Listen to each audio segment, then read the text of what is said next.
नमस्कार दोस्तों, आज मैं आपको भारत की प्रसिद्ध 10 पौराणिक कथाएं सुनाऊंगी। तो चलिए शुरू करते हैं। सबसे पहली कथा, सूर्य देव की व्रत कथा। सालों पहले एक बुढ़िया सूर्य देव की भक्ति में पूरी तरह से लीन थी। वो हर रविवार को सुबह स्नान कर घर के आंगन को गोबर से अच्छी तरह लिपाई करके सूर्य देव की पूजा करती थी। फिर सूर्य देव के लिए व्रत रखकर शाम को उन्हें भोग लगाने के बाद भोजन करती थी। उस बुढ़िया की भक्ति भावना से देव काफ़ी प्रसन्न थे और भगवान की कृपा से उस बुढ़िया को किसी तरह की परेशानी नहीं होती थी। उस बुढ़िया की खुशी और संपन्नता को देखकर उसकी पड़ोसन को जलन होने लगी।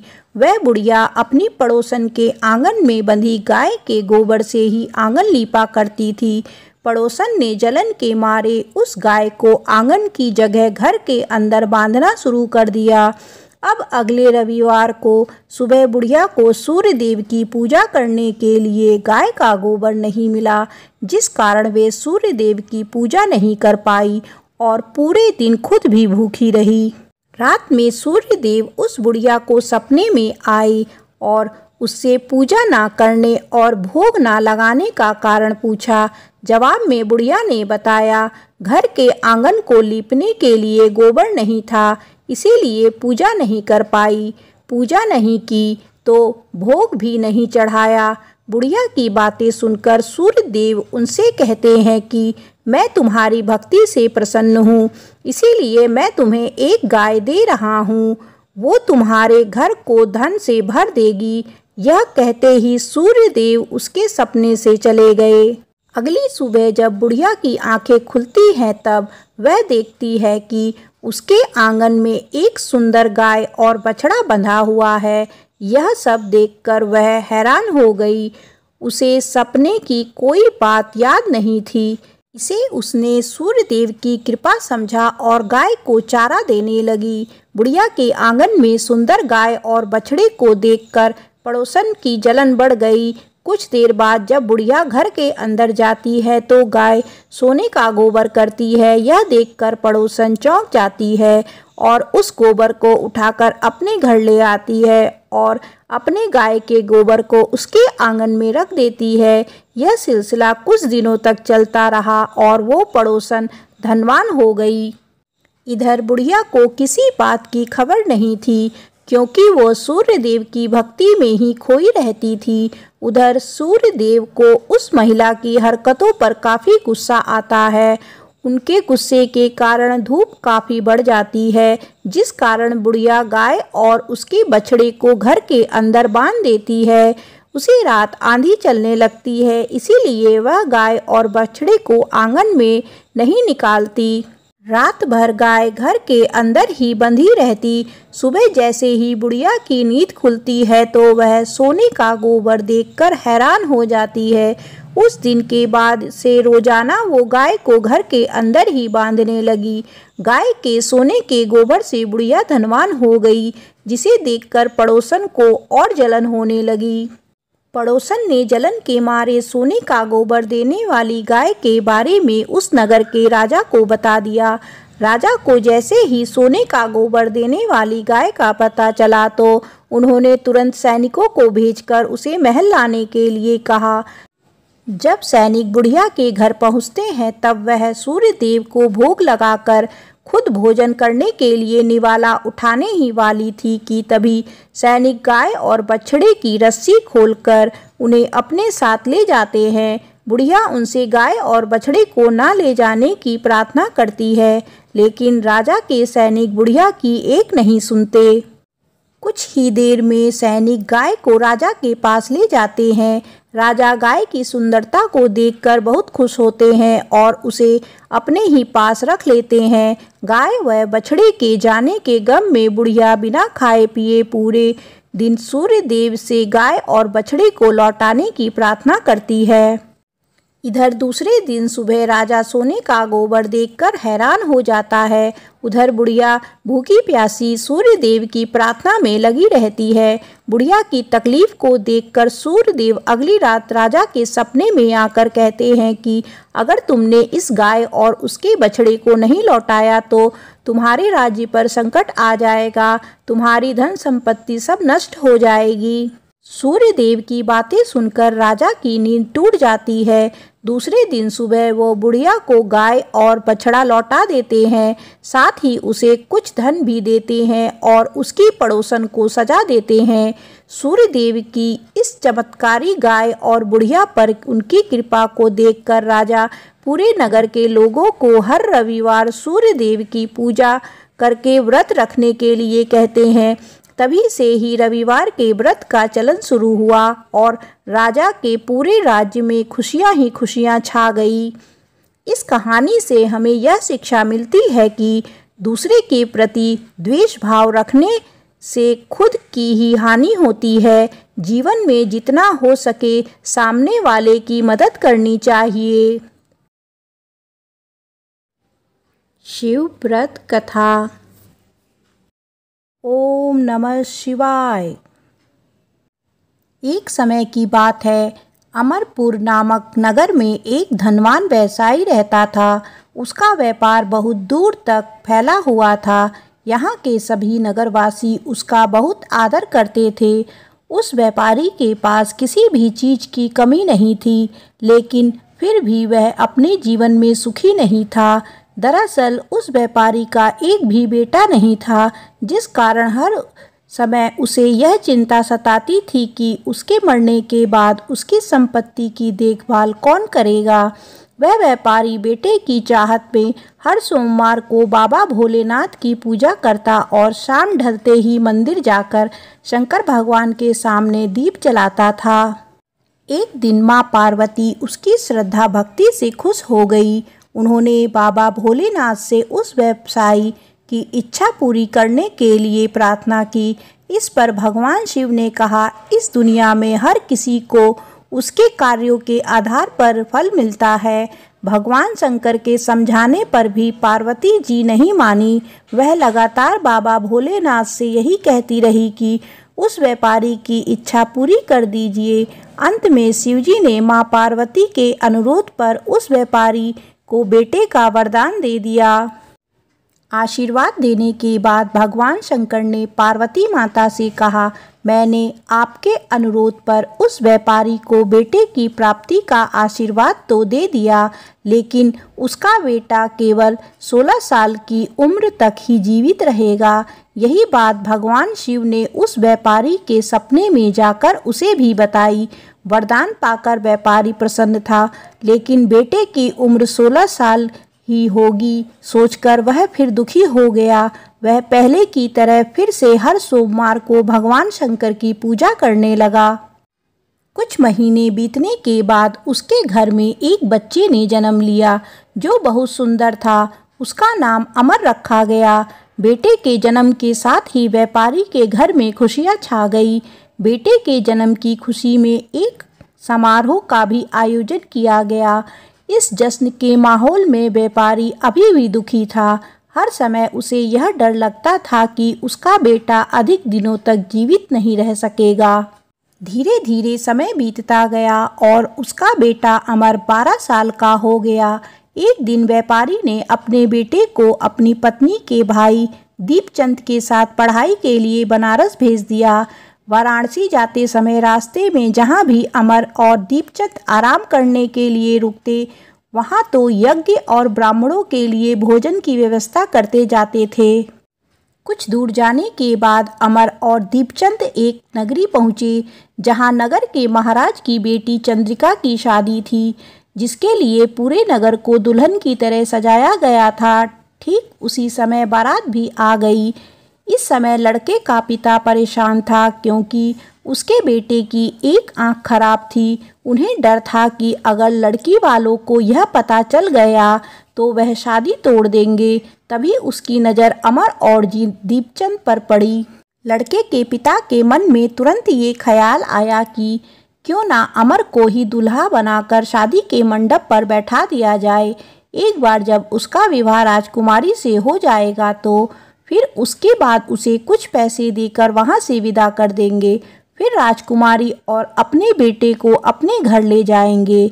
लड़के के पिता ने बिना देरी किए दीपचंद से इस बारे में बात की और धन का प्रस्ताव रखा। दीपचंद ने पैसों के लालच में आकर तुरंत हाँ बोल दिया और अमर को दूल्हा बनाकर मंडप में बैठा दिया। यहाँ राजा ने राजकुमारी का कन्यादान कर विवाह संपन्न कराया और बहुत सारी संपत्ति के साथ अपनी बेटी को विदा किया। शादी के बाद जब अमर वहाँ से लौट रहा था तो उसे लगा कि झूठ बोलना सही नहीं है और उसने राजकुमारी चंद्रिका के दुपट्टे पर सारी सच्चाई लिख दी। अमर ने लिखा, प्रिय राजकुमारी चंद्रिका, तुम्हारे साथ छल हुआ है। तुम्हारा विवाह मेरे साथ कराया गया। मैं एक व्यापारी का पुत्र हूँ और फिलहाल पढ़ाई के लिए बनारस जा रहा हूँ। तुम्हारी शादी जिससे तय हुई थी उसकी एक आँख खराब है। राजकुमारी ने यह सच जानने के बाद उस लड़के के साथ जाने से इनकार कर दिया और अपने पिता के साथ ही रहने लगी। उधर अमर वाराणसी के गुरुकुल में पहुंचकर पढ़ाई करने लगा। धीरे धीरे समय बीतता गया और अमर 16 साल का हो गया। इस दौरान उसके एक महायज्ञ का आयोजन किया। यज्ञ समाप्त होने के बाद अमर ने सभी ब्राह्मणों को खाना खिलाया और उन्हें कपड़े दिए। सारे काम खत्म करने के बाद अमर रात में अपने कमरे में सोने चला गया। भगवान शंकर के वरदान के मुताबिक उसी रात अमर के प्राण चले गए। अगली सुबह जब दीपचंद उसके कमरे में पहुंचा तो उसने देखा कि अमर जीवित नहीं है। वह जोर जोर से रोने लगा। उसकी रोने की आवाज़ सुनकर आसपास के लोग भी इकट्ठा हो गए और अपना दुख जताने लगे। दीपचंद के रोने की आवाज़ भगवान शिव और माँ पार्वती के कानों तक भी पहुंची। यह सुन माता पार्वती ने कहा, हे स्वामी, मैं दीपचंद के रोने की इस आवाज़ को बर्दाश्त नहीं कर पा रही हूँ। कृपया करके इसके दुख को दूर करें। पार्वती जी की बात सुनकर बाबा भोलेनाथ अमर के पास पहुँचे, जहाँ उन्होंने देखा कि यह तो वही बालक है जिसे केवल 16 साल की उम्र तक ही जीवित रहने का आशीर्वाद मिला था। इसके बाद भगवान शिव सीधे माँ पार्वती के पास पहुँचे और कहा, हे गौरी, मरने वाला बालक उसी व्यापारी का पुत्र है। इसने अपनी उम्र पूरी कर ली है। यह सुनकर माता पार्वती ने भगवान शिव से एक बार फिर से आग्रह किया। उन्होंने कहा, स्वामी, आप कृपा करके इस बालक को दोबारा जीवित कर दे। इसे मृत देख इसके माता पिता भी अपने प्राण त्याग देंगे। माता पार्वती ने बाबा भोलेनाथ को याद दिलाया कि अमर के पिता उनके सबसे बड़े भक्त हैं। कई सालों से वह हर सोमवार को उनकी पूजा करते आ रहे हैं। माँ गौरी के अनुरोध पर भगवान शंकर ने अमर को जीवित होने का आशीर्वाद दे दिया और अमर दोबारा जिंदा हो गया। कुछ समय बाद जब अमर की पढ़ाई पूरी हो गई तो वह अपने मामा दीपचंद के साथ वापस अपने गांव चला गया। चलते चलते दोनों उसी नगर में जा पहुँचे जहां राजकुमारी चंद्रिका से उसका विवाह हुआ था। यहाँ पहुंचकर अमर ने एक महायज्ञ किया। तभी पास से गुजर रहे उस नगर के महाराज ने महायज्ञ होते हुए देखा। महाराज ने एक ही पल में अमर को पहचान लिया और महायज्ञ के समाप्त होते ही वो अमर और दीपचंद को अपने साथ ले गए। कुछ दिनों तक उन्होंने अमर और दीपचंद को अपने महल में ही रखा। उसके बाद महाराज ने संपत्ति और कपड़े देकर राजकुमारी को अमर के साथ भेज दिया। महाराज ने रास्ते में उनकी रक्षा के लिए कुछ सैनिक भी भेज दिए। दीपचंद भी महल से अपने नगर पहुंचा और दूत के हाथों अमर के आने की सूचना व्यापारी तक पहुंचाई। व्यापारी को जैसे ही पता चला कि उसका बेटा 16 साल की उम्र के बाद भी जीवित है तो वह बहुत खुश हुआ। दरअसल व्यापारी और उसकी पत्नी दोनों ने खुद को एक कमरे में बंद कर लिया था। वह बिना कुछ खाए पिए अपने बेटे का इंतजार कर रहे थे। दोनों ने यह प्रण लिया था कि अगर उन्हें अपने बेटे की मौत की खबर मिली तो वह भी अपनी जान दे देंगे।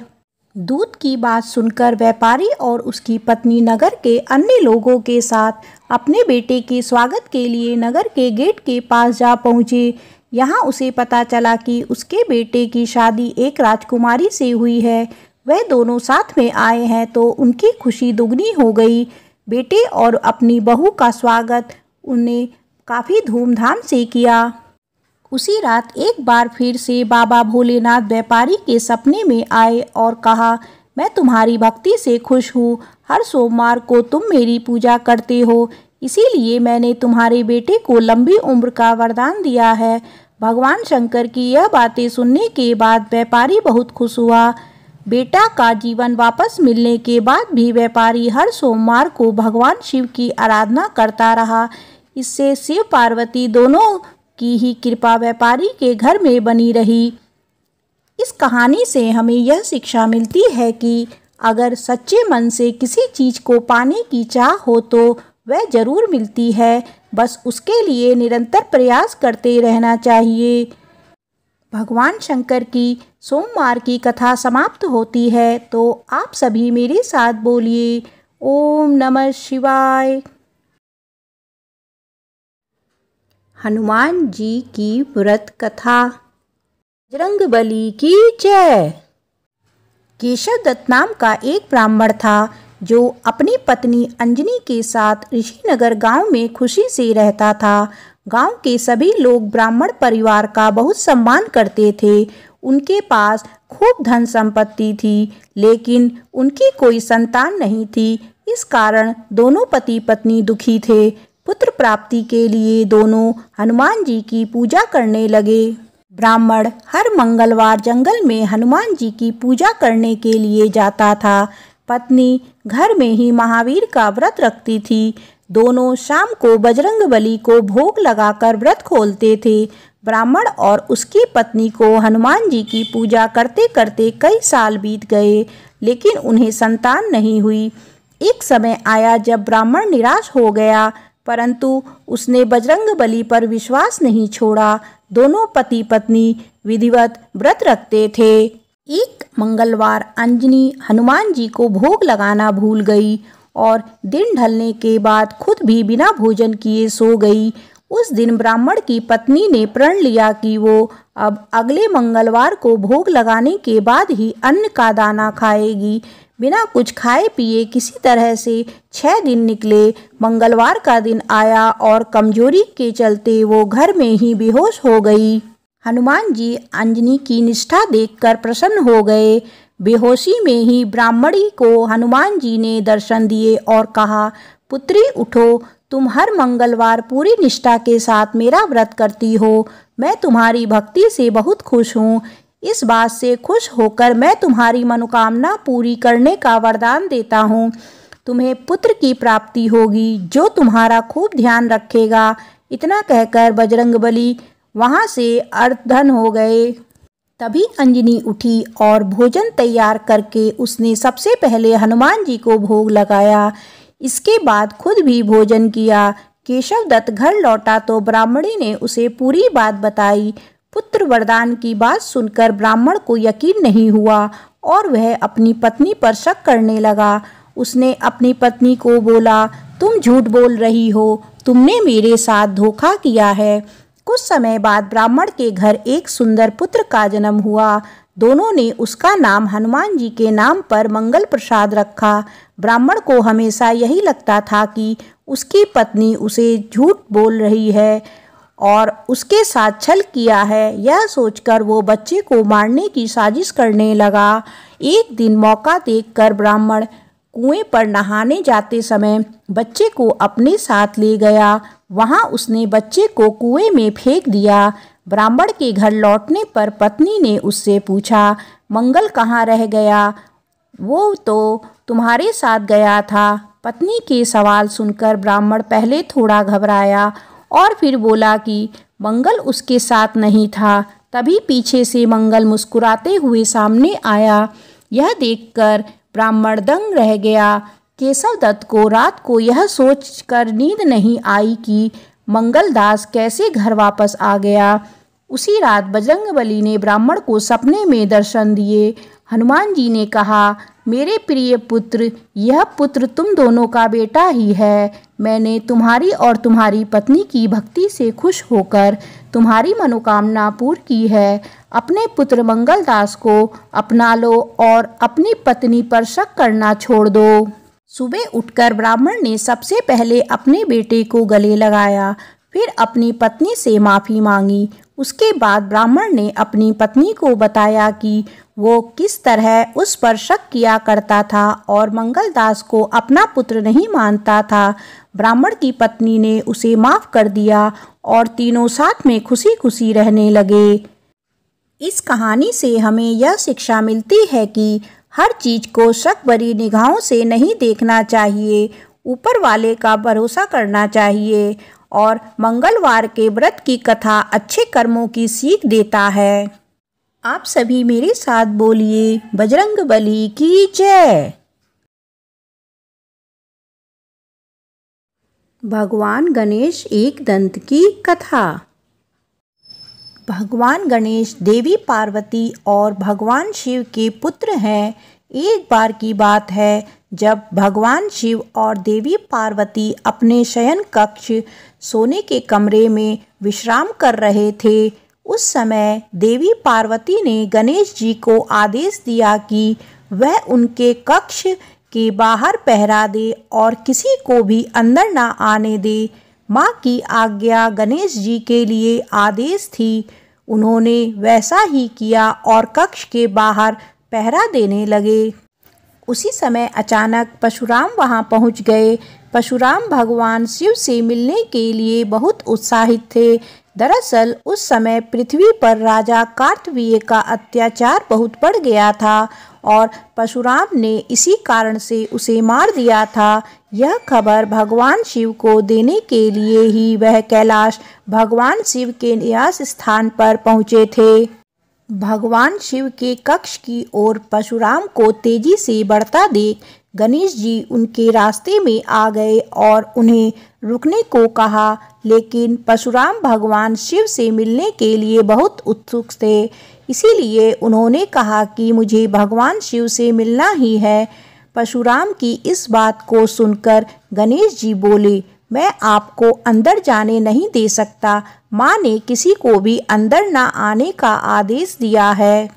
गणेश जी की यह बात सुनकर परशुराम गुस्से से लाल हो गए। उन्होंने कहा, तुम मुझे भगवान शिव से मिलने से नहीं रोक सकते हो। तुम नहीं जानते मैं कौन हूँ। इस पर गणेश जी ने कहा, आप कोई भी हो, उससे मुझे कोई फर्क नहीं पड़ता। मेरे लिए माँ का आदेश सबसे ज़रूरी है। मैं आपको किसी भी सूरत में अंदर नहीं जाने दे सकता। गणेश जी की इन बातों से परशुराम का गुस्सा 7वें आसमान पर पहुँच गया। वह बोले, अगर तुम मुझे अंदर नहीं जाने दोगे तो मैं तुम्हें हटाकर जबरन अंदर जाऊंगा। इतना कहकर परशुराम आगे बढ़ते हैं, लेकिन गणेश जी परशुराम को अंदर जाने से रोकने के लिए धक्का दे देते हैं और परशुराम दूर जाकर गिरते हैं। खुद का अपमान देख परशुराम जी गणेश जी को सबक सिखाने के लिए कई अस्त्र शस्त्र का इस्तेमाल करते हैं, लेकिन उनका गणेश जी पर कोई असर नहीं होता। अंत में परशुराम जी शिव जी द्वारा दिया गया परशु गणेश जी को मारने के लिए प्रयोग करते हैं। वह परशु भगवान शिव का था, इसीलिए गणेश जी उसे पहचान जाते हैं और उसका सम्मान करते हुए उसका वार अपने एक दांत पर ले लेते हैं। परशु की चोट के कारण गणेश जी का दांत टूटकर जमीन पर गिर जाता है और गणेश जी दर्द से कर्राने लगते हैं। गणेश जी की दर्द भरी आवाज़ सुनकर माता पार्वती और पिता भगवान शिव अपने कक्ष से बाहर आ जाते हैं और गणेश जी की यह हालत देख परशुराम पर क्रोध हो जाते हैं। भगवान शिव और पार्वती को गुस्से में देख परशुराम को अपनी भूल का एहसास होता है और वह अपने किए पर क्षमा मांगते हैं। परशुराम की क्षमा पर माता पार्वती कहती है कि एक ऋषि होते हुए भी आपका क्रोध पर नियंत्रण नहीं है। क्षमा मांगने से अब क्या होगा, मेरे पुत्र गणेश का दांत वापस आ जाएगा। परशुराम कहते हैं कि जो भी हुआ वह मेरी बड़ी भूल थी, लेकिन इस घटना के कारण अब गणेश जी का आधा दांत व्यर्थ नहीं जाएगा। इस घटना के कारण ही अब से पूरी दुनिया में गणेश को एक दंत के नाम से जाना जाएगा। इस तरह भगवान गणेश का नाम एक दंत पड़ा। साईं बाबा व्रत कथा। ओम साई राम। सालों पहले एक गांव में कोकिला और महेश भाई नाम के पति पत्नी रहते थे। उनका जीवन सुख के साथ बीत रहा था। दोनों में प्रेम और स्नेह भी बहुत था, लेकिन कभी कभी कोकिला के पति महेश गुस्से में पत्नी से झगड़ा कर लेता था। कुछ समय बाद जब उसका गुस्सा शांत होता तो उसे अपने किए पर शर्मिंदगी हुई होती थी। कोकिला को पता था कि उसके पति को अपने व्यवसाय में फायदा नहीं हो रहा है, जिसकी वजह से उसका स्वभाव चिड़चिड़ा हो गया है। इसी वजह से कोकिला पलटकर कोई जवाब नहीं देती थी। काम सही से न चलने के कारण महेश का ज़्यादातर समय घर में ही बीत रहा था। उसकी पत्नी बड़ी ही धार्मिक स्वभाव की थी। घर में खुशियाँ लाने के लिए वो धर्म कर्म करती रहती थी। एक दिन दोपहर के समय उसके घर में एक बूढ़े महात्मा आए। उनके चेहरे के तेज को देखकर दोनों का सिर श्रद्धा से झुक गया। महात्मा ने उनसे कुछ दान करने के लिए कहा। कोकिला ने महात्मा को भिक्षा में दाल और चावल दिए और प्रणाम करके उनके सामने बैठ गई। उसी समय कोकिला की आंखों से आंसू बहने लगे। कोकिला के आंसू को देखकर महात्मा ने इसका कारण पूछा। जवाब में कोकिला ने अपने घर का सारा हाल बता दिया। उसकी बातों को सुनकर महात्मा ने कोकिला को उपाय के रूप में साईं बाबा का व्रत करने को कहा। साथ ही इसकी विधि बताते हुए बोले कि लगातार 9 दिन तक एक समय का खाना खाकर पूरी विधि से साईं बाबा की पूजा करने से उनके घर के सारे दुख दूर हो जाएंगे। कोकिला ने महात्मा के अनुसार बताई गई विधि से प्रत्येक गुरुवार को साईं बाबा का व्रत किया। फिर आखिरी यानी 9वें गुरुवार को उसे गरीबों को भोजन कराना और साईं पुस्तकें बांटनी थी। किसी तरह से खाना और किताबों का इंतजाम करके कोकिला ने ये सब कार्य पूरा कर लिया। जैसे ही यह सारे कार्य संपन्न हुए, कोकिला के घर में होने वाले झगड़े और महेश भाई के कारोबार में अड़चनें दूर हो गई। अब दोनों पति पत्नी सुख से अपनी जिंदगी जी रहे थे। एक दिन कोकिला की जिठानी और कोकिला आपस में घर परिवार से जुड़ी बातें करने लगे। उसी समय कोकिला की जिठानी ने उसे बताया कि उसके बच्चों का मन पढ़ाई में नहीं लगता और वो स्कूल की हर परीक्षा में फेल हो जाता है। जेठानी की बातें सुनकर कोकिला का मन भर आया। उसने तुरंत साईं व्रत के बारे में अपनी जेठानी को बताया। पहले कोकिला ने अपने घर का किस्सा सुनाया कि वो कितने परेशान थे और साईं बाबा की कृपा से आज कितने सुखी हैं। उसके बाद कोकिला ने अपनी जेठानी को पूरे 9 गुरुवार साईं व्रत करने को कहा और उसकी विधि बताई। कोकिला की जेठानी ने ठीक वैसे ही किया और कुछ ही समय में उसके जीवन का संकट भी दूर हो गया। उसके बच्चे का मन पढ़ाई में लगने लगा और उसके अच्छे अंक आने लगे। इस कहानी से हमें यह शिक्षा मिलती है कि मुसीबत के समय घर की जगह आराध्य पर सच्ची श्रद्धा रखते हुए परेशानी दूर करने की कोशिश में लगे रहना चाहिए। साईं बाबा की व्रत कथा समाप्त होती है, तो आप सभी मेरे साथ बोलिए ओम साई राम। वरलक्ष्मी व्रत कथा। मगध के राज्य में कुंडी नाम का एक नगर था। कहा जाता है कि कुंडी नगर रावण की सोने की लंका की ही तरह सोने से बना हुआ था। इसी नगर में चारुमती नाम की ब्राह्मण महिला रहती थी। वह हर रोज माँ लक्ष्मी की पूजा करती थी और पूरे लगन से अपने पति और सास ससुर की सेवा भी करती थी। एक रात जब चारुमती सो रही थी तो उसके सपने में माँ लक्ष्मी आई। उन्होंने चारुमती से कहा, मैं वरलक्ष्मी हूँ। जिस तरह से तुम मेरी पूजा करती हो मैं उससे बहुत प्रसन्न हूँ। अगर तुम सावन के महीने के अंतिम शुक्रवार को मेरा व्रत रखकर मेरी पूजा करो तो मेरे आशीर्वाद से तुम्हें सुख समृद्धि मिलेगी और संतान की भी प्राप्ति होगी। इसके अलावा अगर तुम यह व्रत अन्य लोगों से भी करवाओगी तो उन्हें भी इसका शुभ फल मिलेगा। सुबह होने पर चारुमती ने सपने वाली बात अपने पति और सास ससुर को बताई। उन लोगों ने सलाह देते हुए कहा कि सपने की बातें सच होती हैं, इसीलिए उसे सपने के अनुसार सावन माह के आखिरी शुक्रवार को मां वरलक्ष्मी का व्रत करना चाहिए। साथ ही उन्होंने नगर की अन्य महिलाओं से भी यह व्रत कराने की सलाह दी। इसके बाद सावन का महीना आने पर आखिरी शुक्रवार को चारुमती के साथ नगर की अन्य महिलाओं ने भी मां वरलक्ष्मी का व्रत रखा और उनका पूजन पाठ किया। उस शुक्रवार के दिन चारुमती के साथ सभी महिलाओं ने सुबह उठकर स्नान किया, साफ कपड़े पहने और मंडप सजाकर उसमें भगवान गणेश व मां लक्ष्मी की वर मुद्रा में मूर्ति रखी और कलश स्थापित करके पूरे विधि विधान से उनकी पूजा की। पूजा के आखिरी में सभी महिलाएं जब उस मंडप की परिक्रमा करने लगी तो अचानक सभी महिलाओं का शरीर गहनों से सज गया। इस तरह यह पूजन करके सभी महिलाओं को धन संपत्ति मिली। इसके अलावा उनका घर भी पशुधन जैसे गाय, घोड़े, हाथी आदि से भर गया। मां वरलक्ष्मी की कृपा से उनका नगर सोने का बन गया। तभी से नगर के सभी लोग चारुमती की प्रशंसा करने लगे और मां श्री वरलक्ष्मी की हर सावन माह के आखिरी शुक्रवार को पूजन करने लगे। इस कहानी से हमें यह शिक्षा मिलती है कि पूरे विधि विधान से की जाने वाली पूजा का परिणाम अच्छा ही मिलता है। मां काली के जन्म की कथा। मां काली की जय। सभी देवी देवताओं के जन्म की कई कहानियां प्रचलित हैं और बिल्कुल इसी तरह मां काली के जन्म से जुड़ी कई कथाएं सुनाई जाती हैं।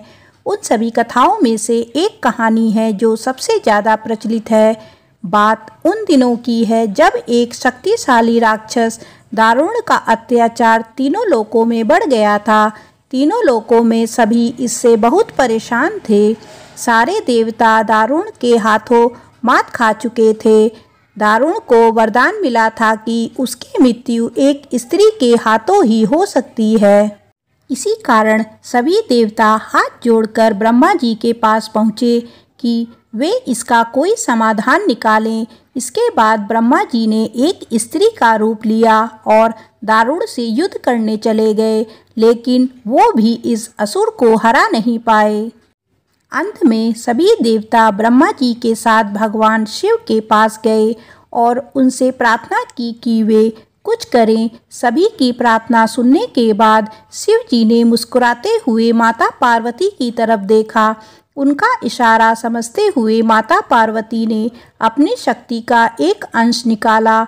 वह एक चमकता हुआ तेज था जो देखते ही देखते भगवान शिव के नीलकंठ से होते हुए उनके शरीर में प्रवेश कर गया। इसके बाद भगवान शिव ने अपनी तीसरी आंख खोली और तीनों लोग थर थर कांपने लगे। भगवान शिव की तीसरी आंख खुलने के बाद वह शक्ति उनकी उस आंख से बाहर निकली, जिसे देखकर वहां खड़े सारे देवता घबरा गए। उस शक्ति ने एक विशाल और रौद्र स्त्री का रूप ले लिया था। उनका रंग रात सा काला गहरा और जुबान खून जैसी लाल थी। चेहरे पर आग सा तेज था और माथे पर तीसरी आंख थी। इस तरह राक्षसों को खत्म करने के लिए हुआ मां काली का जन्म।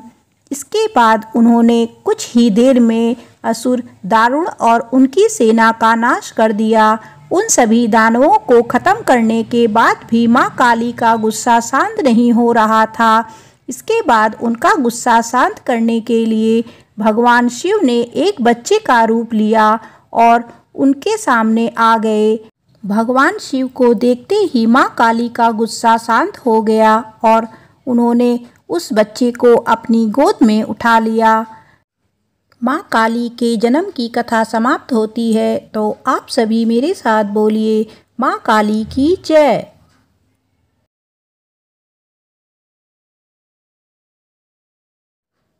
रामनवमी व्रत कथा। जय श्री राम।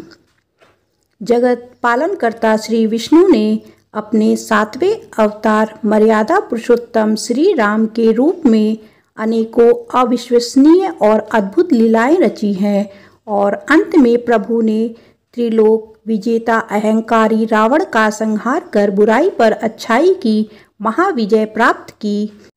श्री राम जी के जन्मदिन को ही रामनवमी के रूप में बेहद उत्साह के साथ मनाया जाता है। आज इस लेख में हम आपके लिए रामनवमी की अनुपम कथा लेकर आए हैं। अयोध्या के महाराज दशरथ को पुत्र रत्न की प्राप्ति नहीं हो रही थी। ऐसे में महाराज दशरथ ने अपने गुरु महर्षि वशिष्ठ के निर्देशों का पालन करते हुए एक महायज्ञ का आयोजन किया।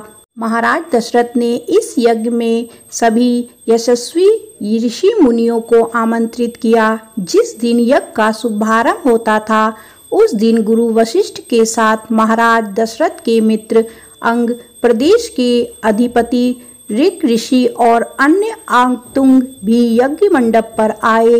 यज्ञ के समापन के बाद महाराज दशरथ ने सभी ऋषियों और पंडितों को दक्षिणा स्वरूप धन धान्य का दान कर विदा किया। यज्ञ से प्राप्त प्रसाद लेकर राजा दशरथ पुनः अपने महल में लौट आए और प्रसाद अपनी तीनों रानियों के बीच वितरित किया। तत्पश्चात यज्ञ के पूर्ण फल से तीनों रानियों ने गर्भ धारण किया।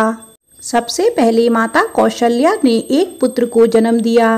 रानी कौशल्या के द्वारा जन्मे उस बालक के चेहरे पर करोड़ों सूर्य के समान आभा थी और उस बालक व्यक्तित्व अत्यंत ही आकर्षक था। अनुपम छवि वाले उस बालक को जो कोई भी देखता मंत्रमुग्ध हो जाता।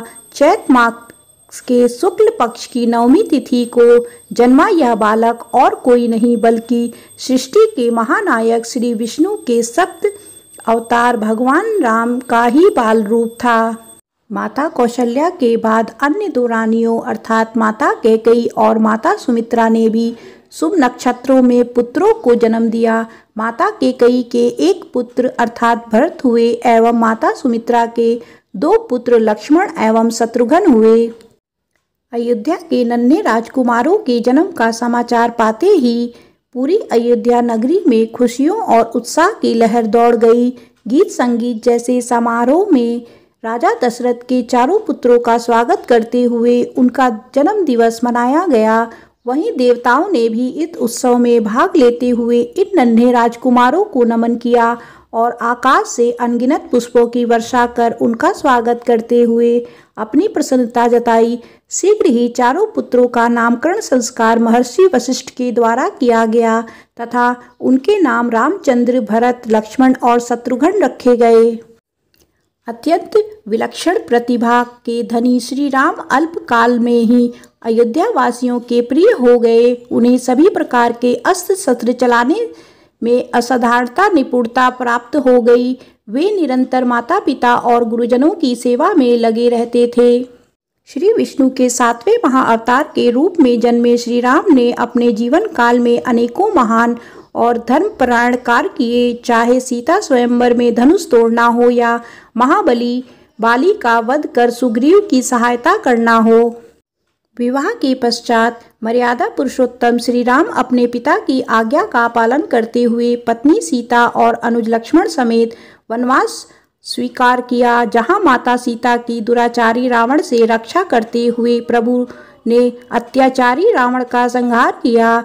ये वही राम है जो स्वयं जगत के पालनहार और दुर्लभ शक्तियों के स्वामी हैं, किंतु उन्होंने एक सामान्य मनुष्य जीवन का एक अद्भुत उदाहरण प्रस्तुत किया।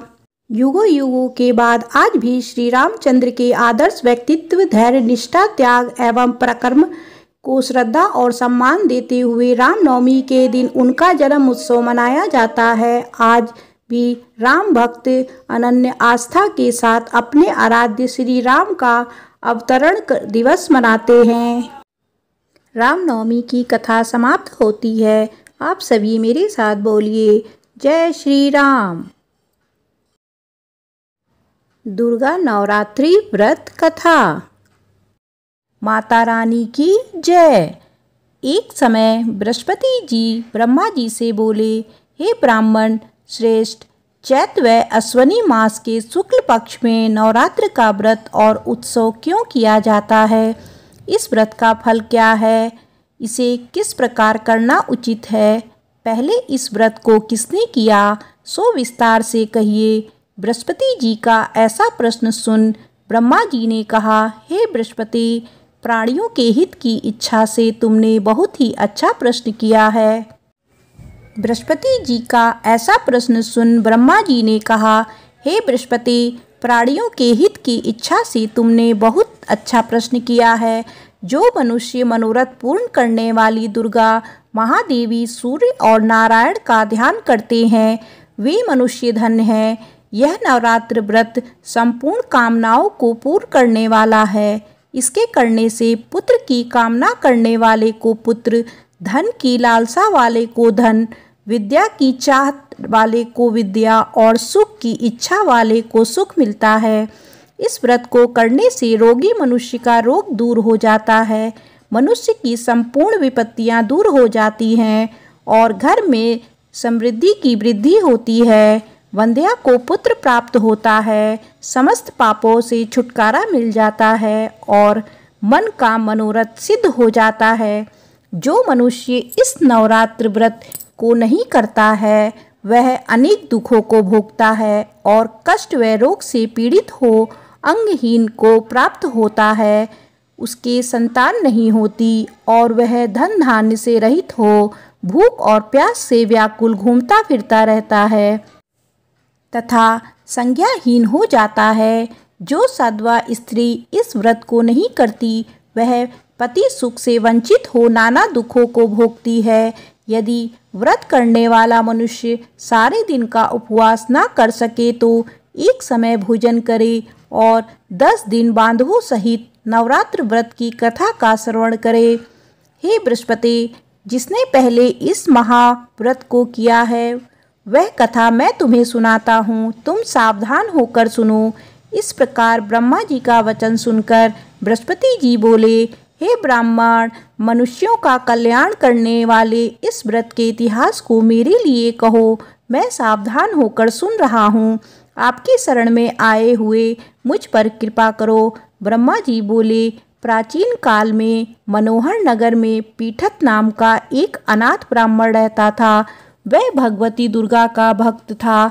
उसके संपूर्ण सद्गुणों से युक्त सुमति नाम की एक अत्यंत सुंदरी कन्या उत्पन्न हुई। वह कन्या सुमति अपने पिता के घर बाल्यकाल में अपनी सहेलियों के साथ कीड़ा करती हुई इस प्रकार बढ़ने लगी, जैसे शुक्ल पक्ष में चंद्रमा की कला बढ़ती है।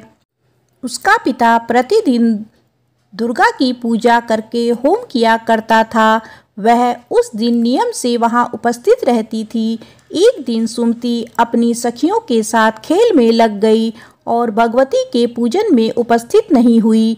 उसके पिता को पुत्री की ऐसी असावधानी देखकर क्रोध आया और वह पुत्री से कहने लगा, अरे दुष्ट पुत्री, आज तूने भगवती का पूजन नहीं किया, इस कारण मैं किसी कुष्ठी रोगी या दरिद्र मनुष्य के साथ तेरा विवाह कर दूंगा। पिता का ऐसा वचन सुन सुमति को बड़ा दुख हुआ और वह पिता से कहने लगी, हे पिताजी, मैं आपकी कन्या हूँ तथा सब तरह आपके अधीन हूँ। जैसी आपकी इच्छा हो वैसा ही करे। राजा से, कुष्ठी से, दरिद्र से अथवा जिससे साथ चाहो मेरा विवाह कर दो, पर होगा वही जो मेरे भाग्य में लिखा होगा। मेरा तो अटल विश्वास है, जो जैसा कर्म करता है उसको कर्मों के अनुसार वैसा ही फल मिलता है। क्योंकि कर्म करना मनुष्य के अधीन है और फल देना ईश्वर के अधीन है। जैसे अग्नि में पड़ने से तृणादि उसको अधिक प्रदीप्त कर देते हैं, इस प्रकार कन्या के निर्भयता से कहे हुए वचन सुन उस ब्राह्मण ने क्रोधित हो अपनी कन्या का विवाह एक कुष्ठी के साथ कर दिया और अत्यंत क्रोधित हो पुत्री से कहने लगा, हे पुत्री, अपने कर्म का फल भोगो। देखे भाग्य के भरोसे रहकर क्या करती हो। पिता के ऐसे कटु वचनों को सुन सुमति मन में विचार करने लगी कि अहो, मेरा बड़ा दुर्भाग्य है जिससे मुझे ऐसा पति मिला है। इस तरह अपने दुखों का विचार करती हुई वह कन्या अपने पति के साथ वन में चली गई और डरावने कुशायुक्त उस निर्जन वन में उसने वह रात बड़े कष्ट से व्यतीत की। उस गरीब बालिका की ऐसी दशा देख देवी भगवती ने पूर्व पूर्ण के प्रभाव से प्रकट हो सुमति से कहा, हे दीन ब्राह्मणी, मैं तुझसे प्रसन्न हूँ, तुम जो चाहे वरदान मांग सकती हो। भगवती दुर्गा का यह वचन सुन ब्राह्मणी ने कहा, आप कौन हैं, वह सब में मुझे कहें। ब्राह्मणी का ऐसा वचन सुन देवी ने कहा कि मैं आदि शक्ति भगवती हूँ और मैं ही ब्रह्मा विद्या और सरस्वती हूँ। प्रसन्न होने पर मैं प्राणियों का दुख दूर कर उनको सुख प्रदान करती हूँ। हे ब्राह्मणी, मैं तुझ पर तेरे पूर्व जन्म के पुण्य के प्रभाव से प्रसन्न हूँ। तुम्हारे पूर्व जन्म का वृतांत सुनाती हूँ, सुनो। तुम पूर्व जन्म में निषाद भील की स्त्री थी और अति पवित्र थी। एक दिन तेरे पति निषाद ने चोरी की। चोरी के कारण तुम दोनों को सिपाहियों ने पकड़ लिया और ले जाकर जेल खाने में कैद कर दिया। उन लोगों ने तुझको और तेरे पति को भोजन भी नहीं दिया। इस प्रकार नवरात्र के दिनों में तुमने ना तो कुछ खाया और ना ही जल पिया। इस प्रकार 9 दिन का नवरात्र का व्रत हो गया। हे ब्राह्मणी, उस दिनों में जो व्रत हुआ, इस व्रत के प्रभाव से प्रसन्न होकर मैं तुझे मनवांछित फल दे रही हूँ। तुम्हारी जो इच्छा हो सो मांगो। इस प्रकार दुर्गा के वचन सुन ब्राह्मणी बोली, अगर आप मुझ पर प्रसन्न हैं तो हे दुर्गे, मैं आपको प्रणाम करती हूँ। कृपया करके मेरे पति का कोढ़ दूर करो। देवी ने कहा, उन दिनों तुमने जो व्रत किया था उस व्रत का एक दिन का पुण्य पति का कोढ़ दूर करने के लिए अर्पण करो। उस पुण्य के प्रभाव से तेरा पति कोढ़ से मुक्त हो जाएगा। ब्रह्मा जी बोले, इस प्रकार देवी के वचन सुन वह ब्राह्मणी बहुत प्रसन्न हुई और पति को निरोग्य करने की इच्छा से जब उसने तथास्तु ठीक है ऐसा वचन कहा, तब उसने पति का शरीर भगवती दुर्गा की कृपा से कुष्ठ रोग से रहित हो अति क्रांति युक्त हो गया। वह ब्राह्मणी पति की मनोहर देह को देख देवी की स्तुति करने लगी। हे दुर्गे, आप दुर्गति को दूर करने वाली, तीनों लोकों का संताप हरने वाली, समस्त दुखों को दूर करने वाली, रोगी मनुष्य को निरोग करने वाली, प्रसन्न होने पर मनवांछित वर देने वाली और दुष्टों का नाश करने वाली जगत की माता हो। हे अम्बे, मुझ निरपराध अपला को मेरे पिता ने कुष्ठी मनुष्य के साथ विवाह कर घर से निकाल दिया। पिता से तिरस्कृत निर्जन वन में विचर रही हूँ। आपने मेरा इस विपदा से उद्धार किया है। हे देवी, आपको प्रणाम करती हूँ, मेरी रक्षा करो। ब्रह्मा जी बोले, हे बृहस्पति, उस ब्राह्मणी की ऐसी स्थिति सुन देवी बहुत प्रसन्न हुई और ब्राह्मणी से कहा, हे ब्राह्मणी, तेरे उदालय नाम का अति बुद्धिमान, धनवान, कीर्तिमान और जितेंद्रिय पुत्र शीघ्र उत्पन्न होगा। ऐसा वर प्रदान कर देवी ने ब्राह्मणी से फिर कहा कि हे ब्राह्मणी, और जो कुछ तेरी इच्छा हो वह मांग ले। भगवती दुर्गा का ऐसा वचन सुन सुमति ने कहा कि हे भगवती दुर्गे, अगर आप मुझ पर प्रसन्न हैं तो कृपा कर मुझे नवरात्र की विधि बताएं और उसके फल को विस्तार से वर्णन करें। महात्म्य। इस प्रकार ब्राह्मणी के वचन सुन दुर्गा ने कहा, हे ब्राह्मणी, मैं तुम्हें संपूर्ण पापों को दूर करने वाले नवरात्र व्रत की विधि बताती हूँ, जिसको सुनने से मोक्ष की प्राप्ति होती है। अश्वनी मास के शुक्ल पक्ष की प्रतिपदा से लेकर 9 दिन तक विधि पूर्वक व्रत करे। यदि दिन भर का व्रत ना कर सके तो एक समय भोजन करे। विद्वान ब्राह्मणों से पूछकर घट की स्थापना करे और वाटिका बनाकर उसको प्रतिदिन जल से सींचे। महाकाली, महालक्ष्मी और महासरस्वती देवी की मूर्तियां स्थापित कर उनकी नित्य विधि सहित पूजा करें और पुष्पों से विधि पूर्वक अर्घ्य दे। बिजौरा के फल से अर्घ्य देने से रूप की प्राप्ति होती है। जायफल से अर्घ्य देने से कीर्ति, दाख से अर्घ्य देने से कार्य सिद्धि की प्राप्ति होती है। आंवले से अर्घ्य देने से सुख की प्राप्ति होती है और केले से अर्घ्य देने से आभूषणों की प्राप्ति होती है। इस प्रकार पुष्पों व फलों से अर्घ्य देकर व्रत समाप्त होने पर 9वें दिन यथाविधि हवन करे। खांड, घी, गेहूं, शहद, जौ, तिल, बिल्व, नारियल, दाग और कंदम आदि से हवन करे। गेहूं से होम करने से लक्ष्मी की प्राप्ति होती है। खीर व चंपा के पुष्पों से धन की और बेल पत्तों से तेज व सुख की प्राप्ति होती है। आंवले से कीर्ति की और केले से पुत्र की, कमल से राज सम्मान की और दाखों से संपदा की प्राप्ति होती है। खांड, घी, नारियल, शहद, जौ और तिल तथा फलों से होम करने से मनवांछित वस्तु की प्राप्ति होती है। व्रत करने वाला मनुष्य इस विधि विधान से होम कर आचार्य को अत्यंत नम्रता के साथ प्रणाम करे और यज्ञ की सिद्धि के लिए उसे दक्षिणा दे।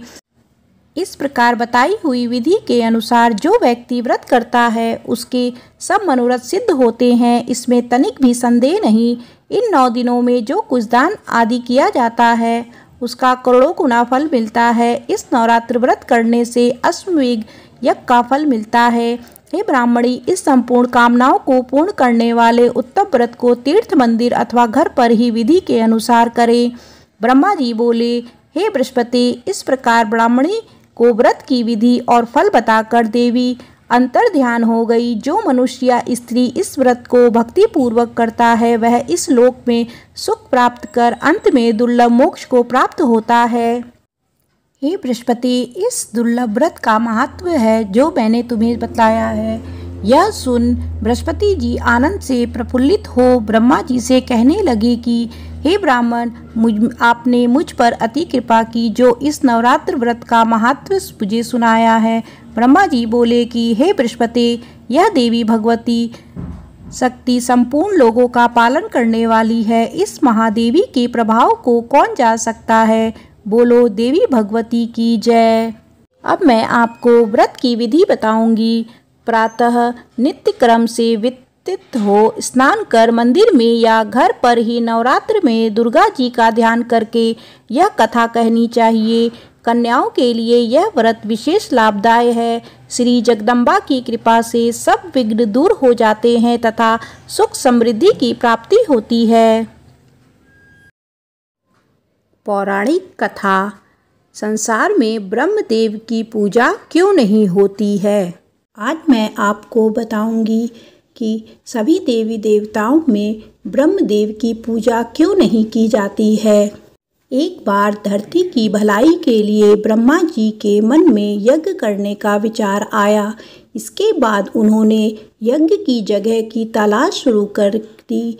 फिर उन्होंने अपनी बाह से निकले हुए एक कमल के फूल को धरती पर गिराया। मान्यता है कि ब्रह्मा जी का फूल जिस जगह पर गिरा वहीं पर उनका मंदिर बनवाया गया। यह मंदिर राजस्थान के पुष्कर में स्थित है। कथा के मुताबिक ब्रह्मा जी पुष्कर यज्ञ करने पहुँचे। इस दौरान सभी देवी देवता भी यज्ञ स्थल पर पहुँच गए, जबकि उनकी पत्नी सावित्री ठीक वक्त पर नहीं पहुँच पाई। शुभ मुहूर्त का वक्त निकला जा रहा था। इस यज्ञ को पूरा करने के लिए एक स्त्री की आवश्यकता थी। वक्त निकला जा रहा था लेकिन सावित्री का उस समय कुछ पता नहीं था। वहीं यज्ञ अगर समय पर नहीं संपन्न होता तो इसका लाभ नहीं मिलता। इसीलिए ब्रह्मा जी ने उस दौरान एक स्थानीय ग्वाला से विवाह कर लिया और यज्ञ की शुरुआत की। यज्ञ शुरू होने के थोड़ी देर बाद ही जब सावित्री वहां पहुंची तब उन्होंने अपनी जगह पर एक अन्य स्त्री को ब्रह्मा जी के साथ बैठा देखा। यह देखकर सावित्री बहुत क्रोधित हो गई। उन्होंने उसी वक्त ब्रह्मा जी को श्राप दिया कि इस पूरे संसार में कभी उनकी पूजा नहीं होगी और कोई भी व्यक्ति पूजा के समय उनको याद नहीं करेगा। सावित्री को इतने गुस्से में देखते हुए उस वक्त सभी देवी देवता डर गए। सभी देवी देवताओं ने सावित्री को समझाते हुए उन्हें अपना श्राप वापस लेने के लिए कहा। सावित्री का गुस्सा जब ठंडा हुआ तब उन्होंने यह कहा कि जिस स्थान पे ब्रह्मा जी ने यज्ञ किया है केवल उसी स्थान पर उनका मंदिर बनेगा। इसके बाद कहा जाता है कि देवी सावित्री पास में ही एक पहाड़ी पर तपस्या में लीन हो गई और आज भी वहां उपस्थित है। इस कहानी से हमें यह शिक्षा मिलती है कि कभी भी कोई भी फैसला जल्दबाजी में नहीं लेना चाहिए। यही कारण है कि पृथ्वी लोक पर सभी देवी देवताओं की पूजा होती है, लेकिन ब्रह्मा जी की पूजा नहीं होती और किसी भी पूजा पाठ में ब्रह्मा जी का नाम याद नहीं किया जाता है।